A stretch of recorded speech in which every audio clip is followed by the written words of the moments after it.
médecine prédictive, plus intelligente mais plus injuste. Pour en parler, on a deux intervenantes. Alors, Ah voilà.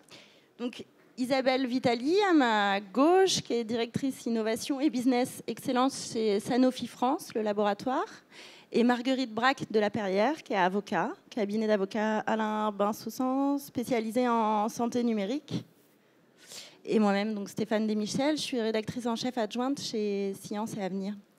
On va commencer, même si ça a déjà été fait par l'artiste sur scène, et je le remercie, par définir la médecine prédictive en faisant un zoom sur les data et l'intelligence artificielle.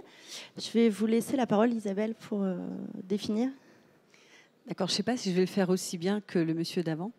Mais en fait, c'est vrai que quand on parle de médecine prédictive, c'est souvent utile de l'intégrer avec d'autres éléments. La médecine prédictive, la médecine préventive, la médecine personnalisée et puis la médecine qu'on va appeler participative.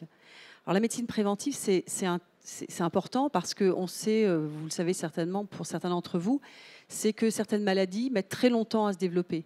On prend l'exemple du diabète. Le diabète, ça met 10 à 20 ans avant qu'on diagnostique véritablement un diabète.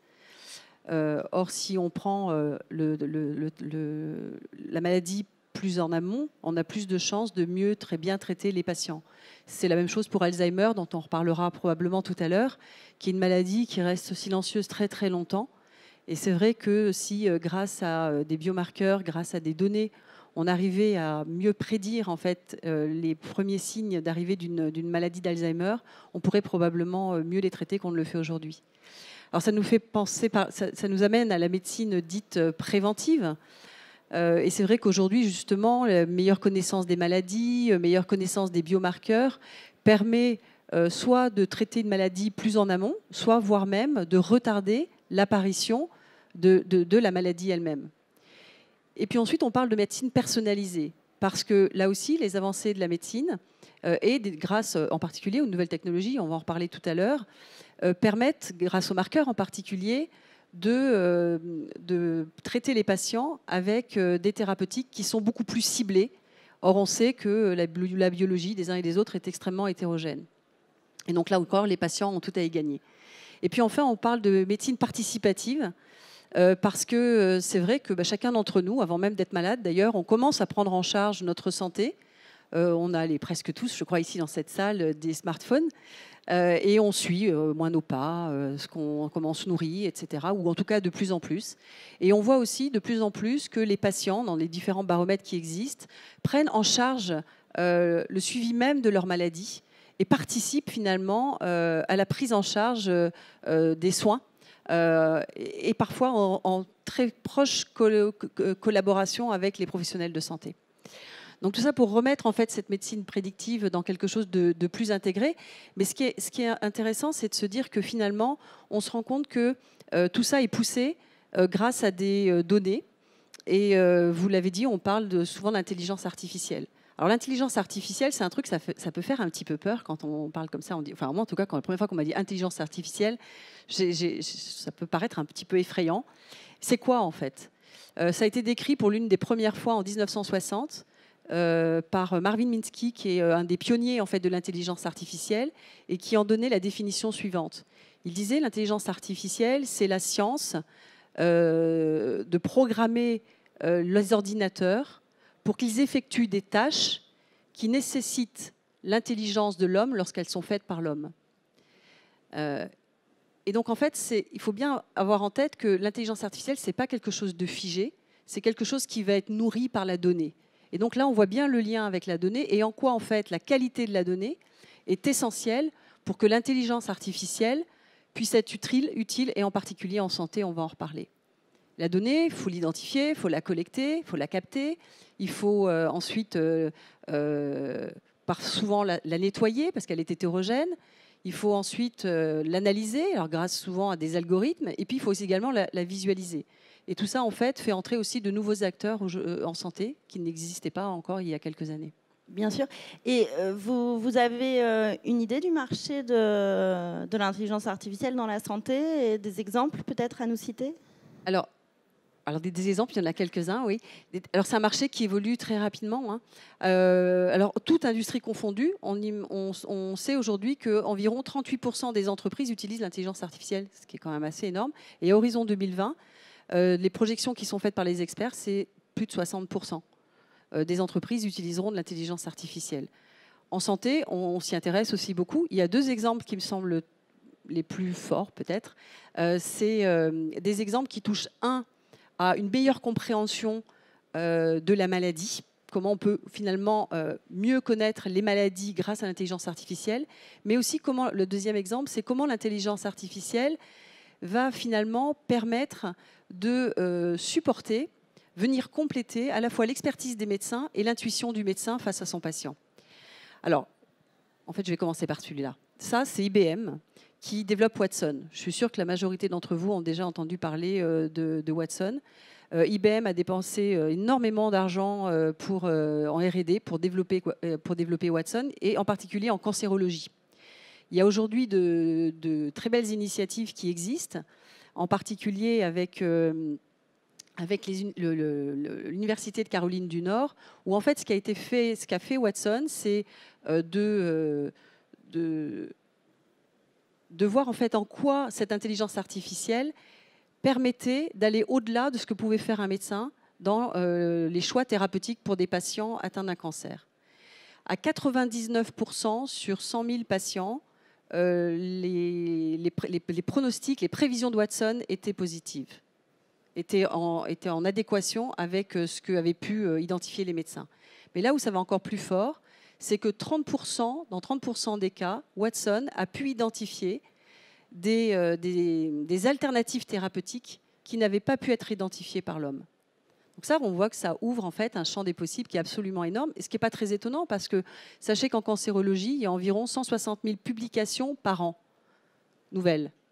On imagine bien qu'un cerveau humain, aussi expert soit-il, aussi brillant soit-il, ne peut pas intégrer 160 000 publications, faire tous les liens que peuvent faire des algorithmes, en plus entre les données de ces publications.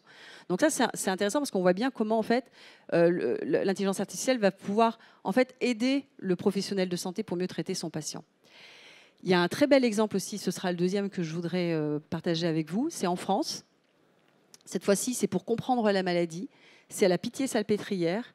C'est dans la maladie d'Alzheimer. Mais en fait, là, l'idée des chercheurs qui travaillent sur ce sujet, c'est d'aller comprendre en fait tous les modèles et la modélisation de la maladie Alzheimer, ce qui se passe en fait dans le cerveau quand cette maladie est déjà déclarée, sur un grand nombre de patients, afin de pouvoir mieux comprendre la maladie et pouvoir proposer donc, grâce à des modèles mathématiques très complexes, eh bien, peut-être des futures solutions. À partir de l'imagerie médicale ? À partir de l'imagerie, mais pas que. À partir également de données cliniques. En fait, c'est un ensemble de données qui sont captées pour mieux comprendre ces maladies. Sur un très grand nombre de patients. Sur un très grand nombre de patients. Ce qui est important, c'est toujours qu'il faut qu'il y ait un grand nombre. Hein. Voilà, il faut qu'il y ait un grand nombre de données.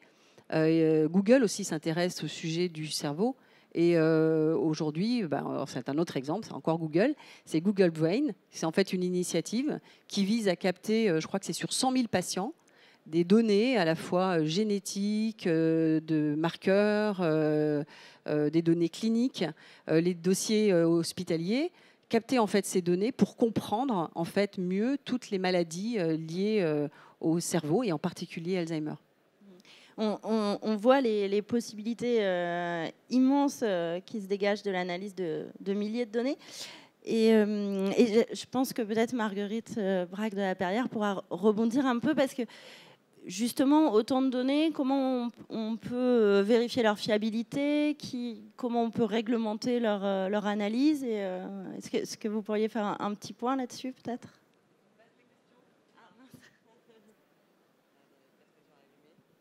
Si le micro marche, comme ça, ce sera... Hop. Merci. C'est une très vaste question, je vous remercie beaucoup. Non, effectivement, il y a plusieurs questions qui se posent, à savoir, en premier lieu, la fiabilité des données, comme vous le dites, et en second lieu, la fiabilité des dispositifs et logiciels utilisés, en particulier en matière d'intelligence artificielle. outre leur évolution, puisque quand on parle d'intelligence artificielle, on parle d'un système qui va s'auto-alimenter, apprendre et donc nécessairement évoluer et, le cas échéant, pouvoir être dévoyé dans son utilisation. Donc là, il y a plusieurs sujets. Sur le plan des données, ici, vous n'êtes pas sans ignorer, évidemment, qu'on a une réglementation européenne qui date du 27 avril 2016 et qui sera applicable le 25 mai 2018 et qui effectivement sécurise, responsabilise les responsables de traitement à l'égard des traitements de données à caractère personnel qu'ils réalisent. Donc ça ne touche pas exclusivement au secteur de la santé, mais on a effectivement une série de mesures. Il va falloir mettre en place des processus dont on pourra rapporter la preuve, le cas échéant, qui permettent d'assurer la sécurité, qu'on a pris toutes les mesures pour assurer la sécurité, la fiabilité de la donnée de bout en bout, c'est-à-dire au moment de la collecte, au moment du traitement, le traitement incluant notamment la conservation, évidemment, et le transfert, toutes les opérations qui peuvent intervenir. La confidentialité aussi. Exactement. Donc là, on a un dispositif renforcé, même si la loi informatique et liberté en France, qui date de 78 et qui d'ailleurs précédait la réglementation européenne sur le sujet qui était de 95, était déjà relativement aboutie. Aujourd'hui, on a des exigences renforcées, c'est-à-dire qu'on a un petit peu déplacé le curseur. On a de moins en moins de formalités préalables, c'est-à-dire des déclarations, des demandes d'autorisation à réaliser à l'égard des autorités préalablement à la mise en œuvre des traitements. Mais en revanche, on a plus de process internes et on a plus à tracer les opérations, de sensibilisation, les process qu'on met en œuvre pour pouvoir démontrer justement qu'on fait tout pour être conforme. Par exemple, vous allez dans le secteur de la santé, vous allez devoir produire systématiquement, on peut le dire, une analyse d'impact qui aura vocation à anticiper en fait sur tous les risques et toutes les violations de données qui pourraient intervenir dans le cadre du traitement. Et du coup, prendre derrière les mesures appropriées.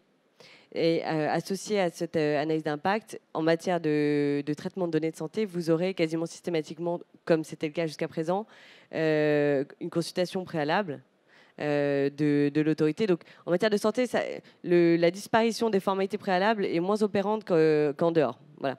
C'est-à-dire que si une société doit traiter des données, elle doit avant envisager le scénario. Qu'est-ce qui se passera si ces données sont traitées et tous les impacts possibles Voilà, l'analyse d'impact, elle est obligatoire pour tous les traitements qui vont porter sur des données sensibles ou utiliser des nouvelles technologies, des technologies innovantes, quand on parle de traitement à grande échelle. Voilà. Donc, du coup, c'est vrai qu'en matière de santé, on tombe quasiment toujours dedans. Et donc, à cet égard, évidemment, on ne va pas être laissé, sachant que en cas de violation, en cas de non-respect des dispositions du règlement européen, les responsables de traitement encourent des sanctions extrêmement lourdes, de l'ordre de 4% de leur chiffre d'affaires mondial ou 20 millions d'euros d'amende, la plus lourde des sanctions devant être retenue. Alors évidemment, c'est modulable après, mais c'est ce qu'elles encourent, c'est ce que les responsables de traitement encourent. Donc, il faut prendre les devants, effectivement, et mettre en place les mesures permettant de garantir la sécurité, la confidentialité des données. Et ça passe nécessairement dans les secteurs sensibles par cette analyse d'impact qui consiste à envisager tous les risques et à prendre les mesures. Et pour ce faire, évidemment, la CNIL va essayer d'accompagner les responsables de traitement. Et notamment, elle proposera, en tout cas, elle a annoncé qu'elle proposerait en septembre un logiciel gratuit sur son site pour aider justement à la réalisation de cette analyse d'impact. Donc ensuite, évidemment, ce sera un logiciel, on va dire, relativement générique, selon les secteurs d'activité, selon les données, selon les risques ne seront pas les mêmes. Donc, et ce sera adapté en fonction des référentiels sectoriels, parce que les éléments contextuels vont forcément beaucoup influer. mais ce sera déjà un bon outil pour se mettre au travail. D'accord. Et ce règlement européen, vous le trouvez ferme ou laxiste par rapport à d'autres pays ou à Alors dans le monde en fait le règlement européen, Aux États-Unis. il s'applique à tous les États membres, effectivement, et ensuite il encadre également les transferts de données à l'étranger, enfin hors États membres. Donc du coup, on sait qu'il va falloir respecter le privacy shield quand on veut aller. Si on n'a pas si le niveau de protection des données n'est pas adéquat ou équivalent à ce qui est prévu en Europe, on doit prendre des mesures permettant d'assurer la sécurité des données, même en dehors. Donc voilà. Est-ce que c'est plus contraignant, moins contraignant? C'est sûr qu'on a une réglementation qui est aujourd'hui très complète et qui donne de nombreuses responsabilités aux responsables de traitement à l'égard de leurs données, outre des nouveaux droits, des droits renforcés aux citoyens. C'est-à-dire les personnes concernées par les données ont davantage aujourd'hui, peuvent avoir davantage de visibilité sur le chemin parcouru par leurs données en quelque sorte. C'est-à-dire, outre qu'ils ont les droits d'accès, de rectification, de modification, de suppression, le cas échéant, avec un droit à l'effacement, à l'oubli qui est consacré par le texte, vous avez aussi un droit à la portabilité. Un droit à la portabilité, c'est-à-dire que vous pouvez demander à ce que vos données soient... alors, surtout interrompez-moi si mon jargon de juriste est incompréhensible, parce qu'il y a sans doute beaucoup de non-juristes dans la salle. C'est pas toujours évident. Donc, la portabilité, c'est un droit pour toute personne concernée de permettre que ces données soient transmises par un responsable de traitement à un autre et pas conservées par le premier, le cas échéant. Donc, de même, vous pourrez vous adresser à n'importe quel responsable de traitement et lui dire, écoutez, tous ceux à qui vous avez transmis mes données, je ne veux plus. Et le responsable de traitement aura l'obligation, la responsabilité de mettre en œuvre vos désirata là-dessus. Qu'en fait, aujourd'hui, il faut voir que, alors c'est encore plus vrai en matière de santé, mais c'est vrai que du coup, en matière de données à caractère personnel, l'idée c'est que les données, elles sont la propriété de personne. Alors, attention, je ne parle pas des données anonymes, de données à caractère personnel. Elles sont la propriété de personne. Elles ne sont pas votre propriété et elles ne sont pas la propriété des gens qui les traitent. Vous avez, vous, un droit d'accès à ces données, un droit de modification, de rectification, de suppression.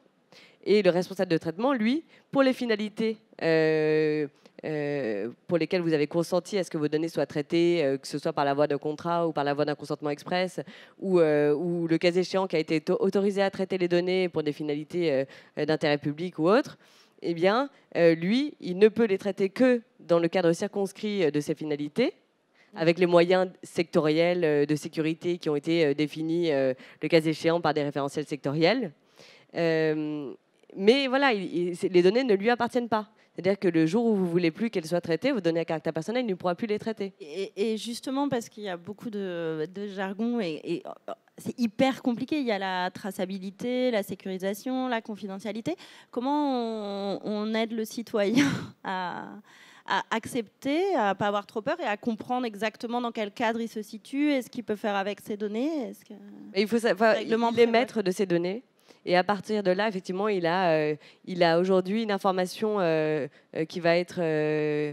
toute personne qui va accepter que ces données soient traitées devra préalablement être informée de manière très complète et plus complète que ce n'était le cas jusqu'à présent sur qui traite ces données, pour quelle durée, avant tout pour quelle finalité, évidemment, et quels sont les moyens de sécurité qui sont mis en œuvre, sur quel fondement de la loi aussi. Alors chacun après comprendra ce qu'il peut, mais l'idée c'est vraiment une transparence totale, évidemment vis-à-vis de quel destinataire, le cas échéant s'il y a des transferts de données en dehors dans d'autres pays. Donc on va avoir une information très complète qui devrait permettre à tout à chacun de rester maître, en tout cas de la décision de ce qu'on traite ou pas ces données. D'accord. Voilà. Et le citoyen sera informé de ce que deviennent ces données au fur et à mesure si elles sont transmises, s'il y a des résultats, ou la loi prévoit pas...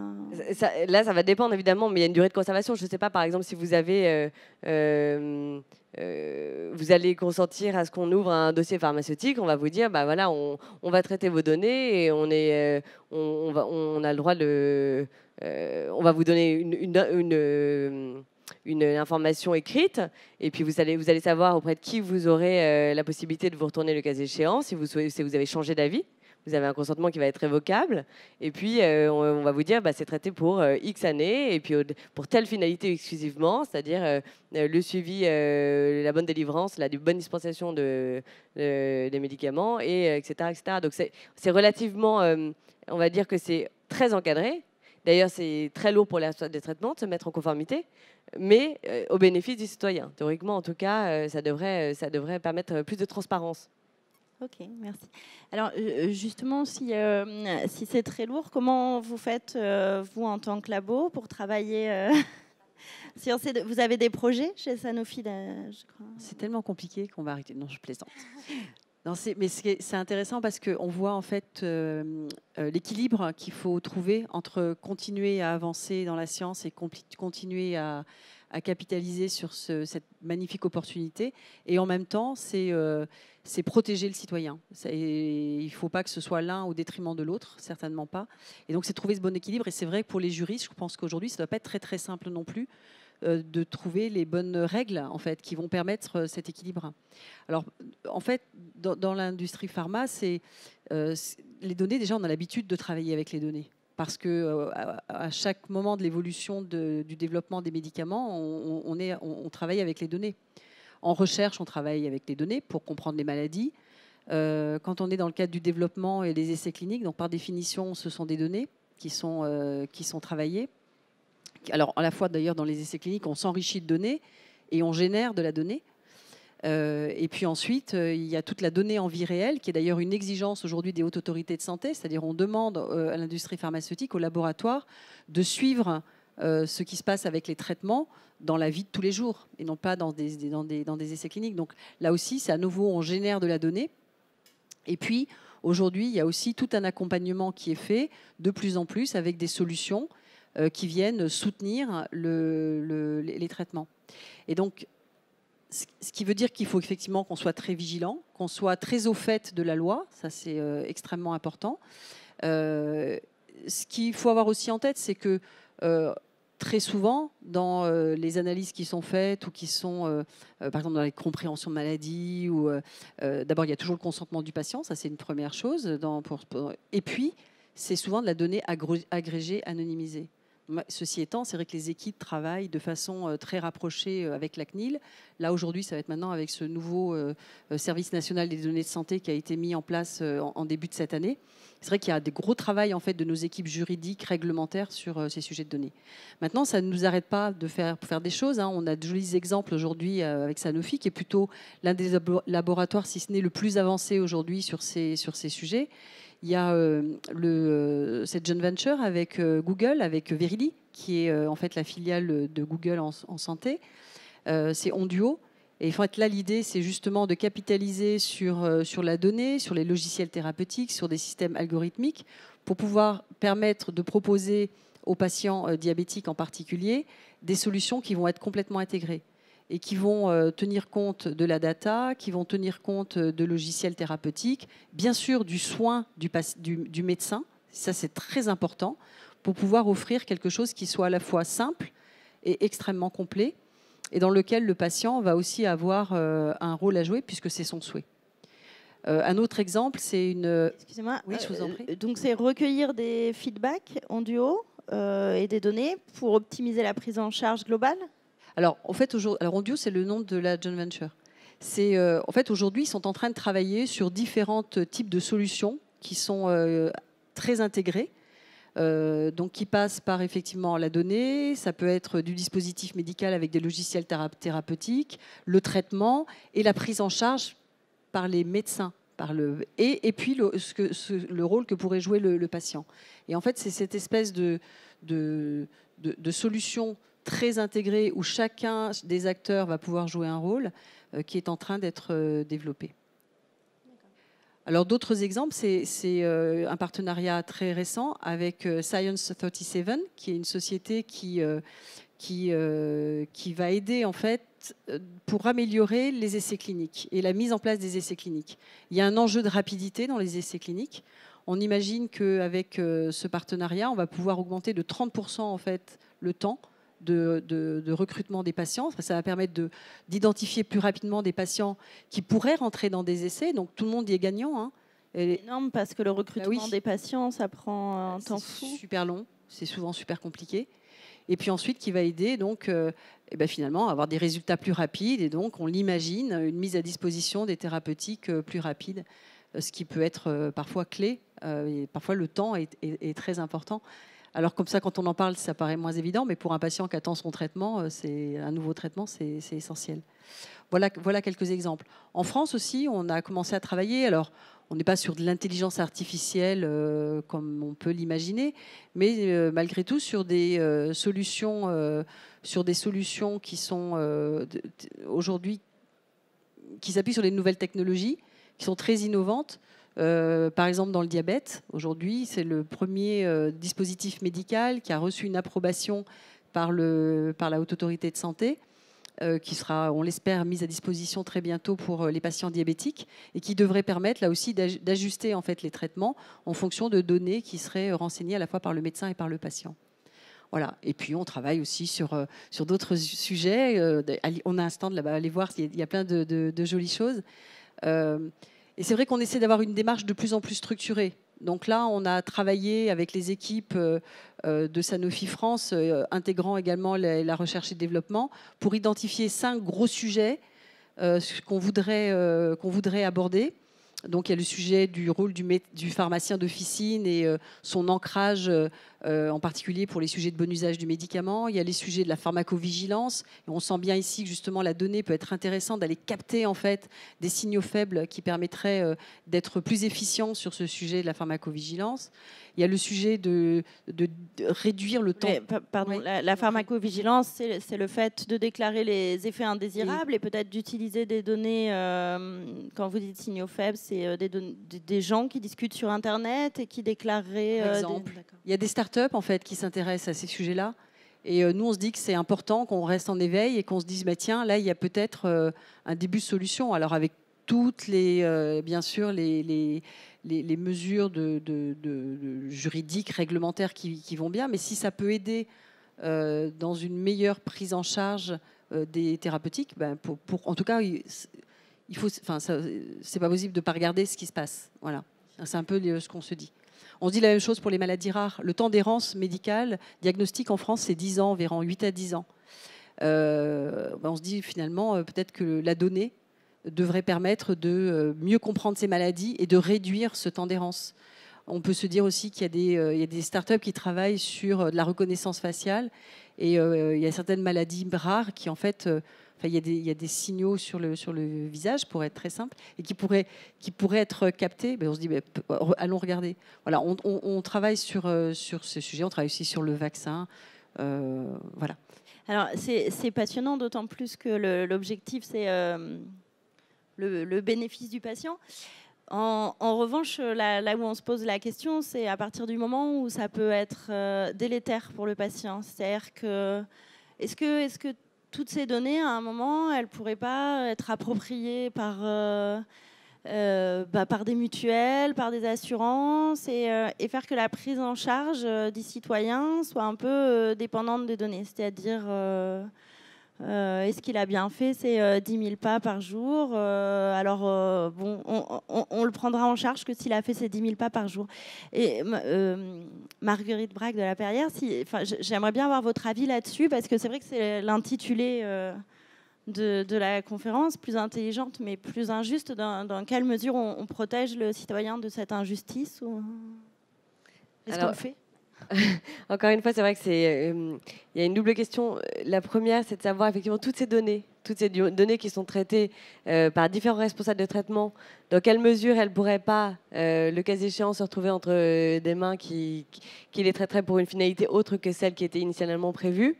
Donc ça, c'est la première question. À ce sujet, effectivement, pour revenir à ce dont on discutait tout à l'heure, nécessairement, les responsables de traitement ont la responsabilité d'assurer la sécurité des données qu'ils traitent. Et il faut savoir qu'en France, on a en plus une réglementation sectorielle s'agissant spécifiquement de la alors le terme juridique, c'est l'hébergement de données de santé à caractère personnel, mais peut-être que ça parlera plus si je parle de conservation, de stockage. Et à cet égard, on a un référentiel sectoriel qui impose à l'hébergeur de données de se conformer à un ensemble de mesures de sécurité définies à l'heure actuelle par un décret et puis à venir par un référentiel de certification. Aujourd'hui, donc, les hébergeurs doivent être agréés, ce qui est en fait une exception culturelle. Donc, vous n'avez pas ça dans les autres pays d'Europe. Bien sûr, c'est pas uniformisé en Europe. Voilà, exactement. On a aujourd'hui une réglementation plus contraignante en France. Certes, tous les responsables de traitement dans les États membres doivent assurer la sécurité, la confidentialité des données, leur intégrité, leur disponibilité en matière de santé. Voilà. Mais vis-à-vis de l'hébergement spécifiquement, on a une réglementation, on a une exception culturelle qui effectivement a attiré pas mal de business sur notre territoire, puisque en fait, il a été tous les hébergeurs qui en fait vont héberger des données de patients français vont devoir se conformer à cette réglementation. Donc du coup, ça a obligé un certain nombre de sociétés. Même une société américaine qui, exactement. dans son étude, aurait besoin de recruter des patients français, voilà. serait obligée de se conformer. À supposer qu'on parle effectivement de données à caractère personnel. Mais effectivement, voilà. Donc on a cette exception culturelle qui est quand même aujourd'hui un gage fort pour les personnes concernées quant à la sécurité de leurs données.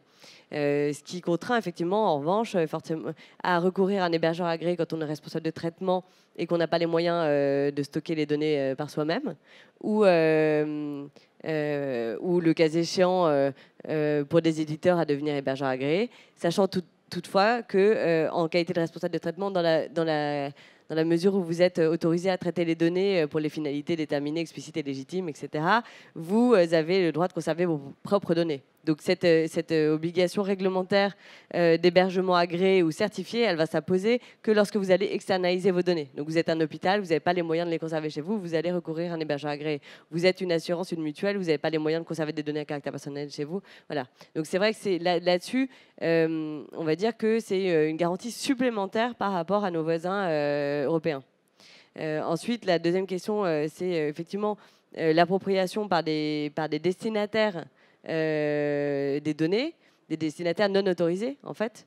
Et là, effectivement, on peut que revenir sur les responsabilités, les mesures de sécurité que doivent prendre les responsables de traitement, puisque les mutuelles ou les assurances ne peuvent pas s'approprier ces données, à supposer qu'elles le voudraient.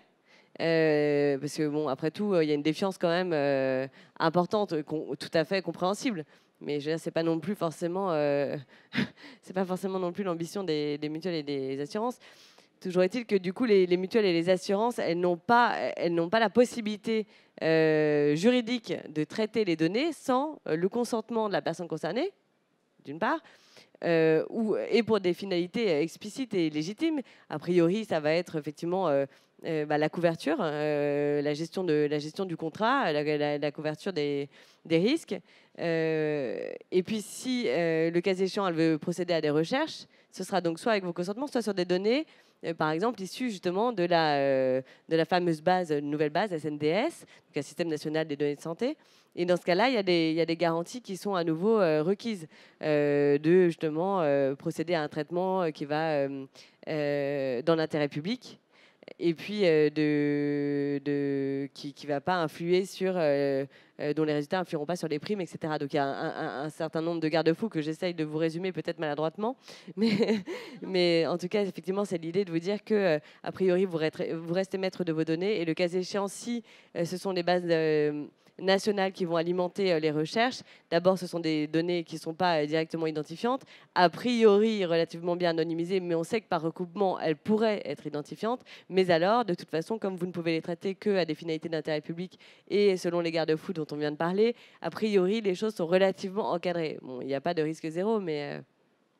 D'accord. Oui, bien sûr. Et après, je pense qu'on va laisser 5 minutes pour les questions du public.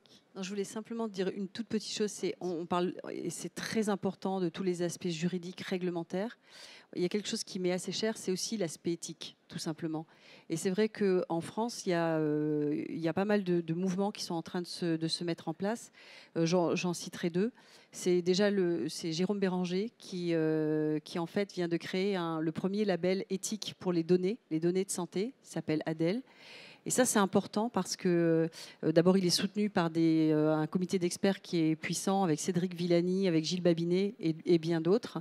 Et en fait, ça propose, c'est comme une sorte d'audit en fait pour des personnes qui veulent travailler justement sur des données avec des grandes questions d'éthique qui sont traitées. Et l'INRIA aussi, c'est le deuxième exemple que je voulais donner, qui a mis en place fin 2016 aussi une autre initiative qui s'appelle Transalgo et qui vise également à favoriser l'éthique dans une approche algorithmique de données de santé. Donc je crois que c'est très important, vraiment, c'est des sujets qu'il ne faut pas balayer d'un revers de main en disant bon, on avance quand même. Parce qu'effectivement, sinon, le pire, c'est qu'on arrête tout parce qu'on n'aurait pas suivi correctement la loi ou des questions d'éthique aussi qui nous appartiennent de nous poser tous, collectivement, mais aussi individuellement. Merci beaucoup. Vous me faites penser à quelque chose d'intéressant quand même à préciser. C'est vrai que quand on parle d'intelligence artificielle, évidemment, on a une réglementation qui est en vigueur et j'étais aujourd'hui sur scène pour en parler. Reste que quand on parle d'intelligence artificielle, il y a aussi, il me semble, et c'est ce vers quoi le cabinet Alain Bensoussan dans lequel je travaille milite, c'est de dire que en fait, l'intelligence artificielle, ça va être un système qui va auto-apprendre. Et donc, en quelque sorte, nous, on voudrait qu'il y ait une sorte de personnalité juridique propre aux robots ou aux robots logiciels intelligence artificielle. C'est-à-dire qu'en fait, il faudrait qu'il y ait une assurance propre pour un système. Parce que puisque c'est un outil qui va apprendre par lui-même, il pourrait être dévoyé. Et du coup, on pourrait arriver à une utilisation qui n'était pas du tout celle de son concepteur, qui était prévue au départ. Exactement. Donc, d'où l'intérêt sur le plan juridique, d'abord, d'encadrer l'utilisation première à laquelle le logiciel est destiné, d'une part. D'autre part, d'envisager justement les limites de cette utilisation. Et ensuite, de dire, bon, bah, le cas échéant, on sort de cette utilisation. Les éventuels dommages seront indemnisés à l'aide de cette assurance souscrite par cette nouvelle personne juridique, on va dire, et de deux, vous aurez le logiciel, il part à la casse. Voilà. Ok. Non, mais merci. Je ne sais pas où est Hélène, mais est-ce que vous avez des questions? On peut accorder peut-être 5 minutes. Je ne sais pas si on est dans le timing ou pas, mais 5 bonnes minutes. On vous écoute, monsieur. Oui, c'est à propos de la remarque que vous avez faite sur les diagnostics de cancer. Vous avez donné un exemple où, a priori, l'intelligence artificielle serait extrêmement efficace. Et vous avez mis en avant un argument assez intéressant qui est le grand volume de données, notamment le fait qu'il y ait 160 000 papiers de l'ordre sur effectivement une maladie qui est extrêmement diversifiée, donc avec un nombre de papiers absolument considérable. Alors, le problème, ce qu'on sait, c'est que avec les développements actuels et les moyens qu'on a de plus en plus importants, et puis aussi les contextes et les pressions qu'on peut avoir, notamment les pressions de résultats, il y a de plus en plus de papiers qui sont de mauvaise qualité, parfois. Alors, si vous mettez un réseau humain, il est capable, c'est-à-dire que vous mélangez les industriels, les médecins, les chercheurs des différentes disciplines, ils sont capables très rapidement d'identifier la qualité d'une donnée. Donc la question, c'est est-ce que vous avez une idée des méthodes ou des principes qu'utilise techniquement l'intelligence artificielle pour détecter le niveau de qualité de données, par exemple? En fait, vous voulez savoir si l'intelligence artificielle classe les études selon leur niveau de pertinence ou les prend toutes mélangées?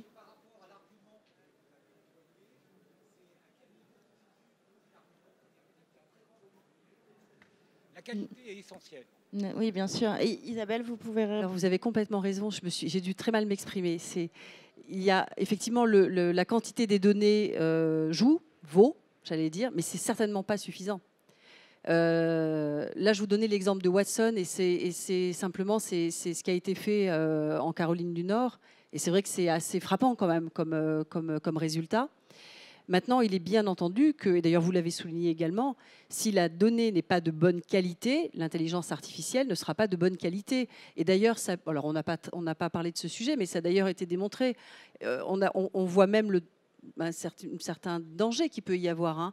Et un truc, bon, c'est parce que je suis une femme probablement, mais on s'est rendu compte par exemple que quand on dit boulanger, on dit boulangère. Quand on dit chirurgien, on dit secrétaire. Enfin, l'intelligence artificielle, elle fait ça. Oui, voilà. Parce que en fait, l'intelligence artificielle se nourrit de ce qu'on rentre comme données. Donc c'est un truc un peu rigolo, mais ça ne fait pas toujours rire. Mais voilà. Mais c'est pour dire que vous avez raison. Bien évidemment, la qualité des données, c'est primordial. Et d'ailleurs, les sociétés qui s'intéressent à développer des systèmes d'intelligence artificielle travaillent justement à comment, au démarrage, avant de prendre en compte la donnée est nettoyée pour justement ne garder que la donnée de qualité. Le pire, c'est de construire.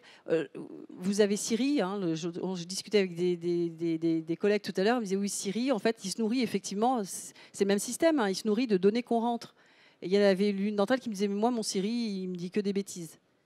Ben, probablement parce que les données qui sont rentrées, il faut alimenter. Maintenant, tout ce que vous dites là est vrai, il faut être super vigilant. Mais en même temps, c'est quelque chose qui se développer, mais il faut le faire bien. Il faut le faire bien au plan juridique, il faut le faire bien au plan réglementaire, au plan éthique. Et puis au démarrage, la qualité de la donnée, elle est absolument essentielle. Et en l'occurrence, pour revenir, parce que c'est Watson qui faisait ça en cancérologie, il y a des publications, là, des résultats de Watson. Il y en a une très récente qui a 2-3 mois peut-être, en dermatologie, où les résultats sont assez bluffants. Voilà, il arrive à détecter mieux, alors je vais peut-être me tromper en le citant, hein, c'est de mémoire, mais mieux que les 12 experts les plus reconnus dans le monde, les problèmes dermato, voilà. À suivre. Hein, mais...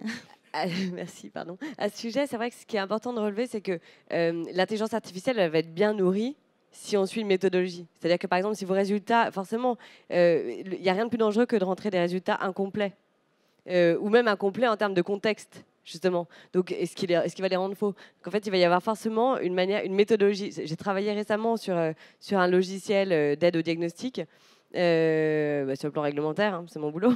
Mais du coup, j'ai eu à voir effectivement que l'important, ça va être de préformater en fait la manière dont vont être entrées les données. Et le cas échéant, si on n'est pas capable de remplir un certain nombre de sections, éliminer du coup une expérience. Donc c'est vrai que c'est ça. Là-dessus, il y a une méthodologie qui doit être suivie strictement. Et voilà, sans... Bien sûr, merci. On doit arrêter, c'est ça? Bon, je suis désolée. J'aurais bien aimé d'autres questions. Merci.